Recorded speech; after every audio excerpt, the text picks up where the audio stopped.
vi ćete videti da kako vreme odmiče, tako se primećuje u tom filigranskom diplomatskom rečniku jedan krešendo. U prvo vreme je ukazivano da postoje značajni nedostaci, nabrojani su ti značajni nedostaci, traženo je od vlasti da one te nedostatke otklone. Početkom juna, u pismu Štefana Filea, jednom poslaniku u italijanskom parlamentu koji je zvanično tražio odgovor šta se to dešava sa pravosuđem u Srbiji, Štefan File je u ime Evropske komisije upozorio ne samo na nedostatke, nego je upozorio srpske vlasti i na to da će se način na koji srpske vlasti budu otklonile nedostatke reizbora odraziti na izveštaj o napretku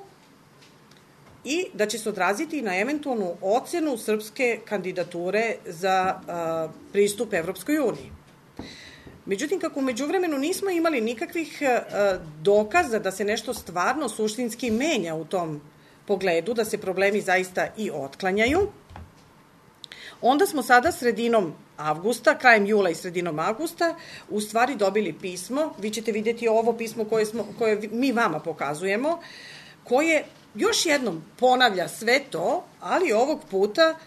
predočava Evropska unija da je isključiva odgovornost za otklanjanje nedostataka reizbora leži na srpskim vlastima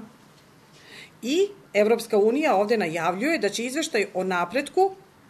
a vi znate da od izveštaja o napretku zavisi naše evropske integracije, biti usvojen 10. novembra. Zato kažem diplomatski krešendo, jer kako vreme odmiče i kako se u stvari ništa ne dešava, Evropa sve više ukazuje nemojte se iznenaditi kad budete dobili negativan izveštaj.